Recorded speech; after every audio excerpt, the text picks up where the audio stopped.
ભરૂચ જિલ્લામાંથી બોલું છું।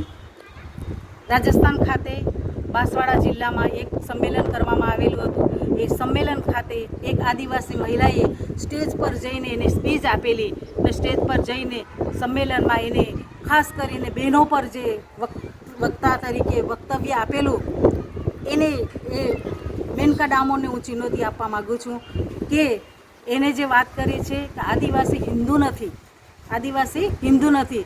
મારે મેનકાને એક જ વાત કરવી છે, તું કયા વિધર્મીઓ સાથે મળી અને કહે છે કે આદિવાસી હિન્દુ નથી।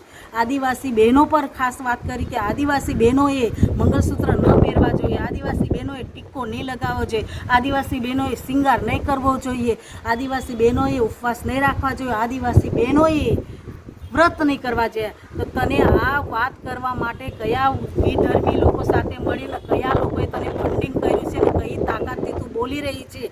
જો તને આ બધા તારો જે તું બોલી છે એનો જવાબ જો તને જોઈતો હોય તો આવી જજે ભરૂચ જિલ્લામાં વસાવા અનિલાબેન પાસે।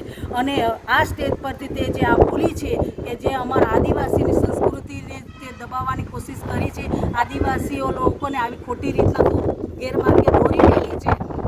અમારે જ્યારે પતિદેવ જીવતા હોય છે ત્યારે અમે મંગળસૂત્ર પહેરીએ છીએ, અમે ટીકો લગાવીએ છીએ, અમે શિંગાર પડીએ છીએ। જ્યારે અમારા પતિદેવ જ્યારે ભગવાનના ત્યાં જતા રહે છે ત્યારે અમે લોકો આ ત્રણેય વસ્તુ નથી કરી શકતા અને અમારા દેવી દેવતાઓને અમારા દેવીઓને પણ વ્રતો જ્યારે કરીએ છીએ ત્યારે અમારી દેવીઓ પણ શણગાર કરે છે।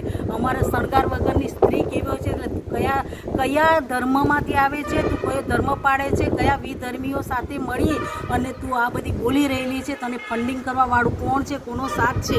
જો તારી અંદર તાકાત હોય તો આવી જજે ભરૂચ જિલ્લામાં અનિલાબેન પાસે અને તું તારા વિધર્મીઓને પણ લઈને આવજે કે આદિવાસી શું છે, આદિવાસી સંસ્કૃતિ શું છે, આદિવાસી બહેનોનો શણગાર શું છે, આ બહેનો શું છે, એક બહેનો તરીકે શું કરી શકે એ તારે જાણવું હોય ને તો તું આવી જજે। હવે પછી આ ગેરસમજને ગેર રીતે અમારા આદિવાસીને દોરવાની કોશિશ કરવાનું બંધ કરી દેજે।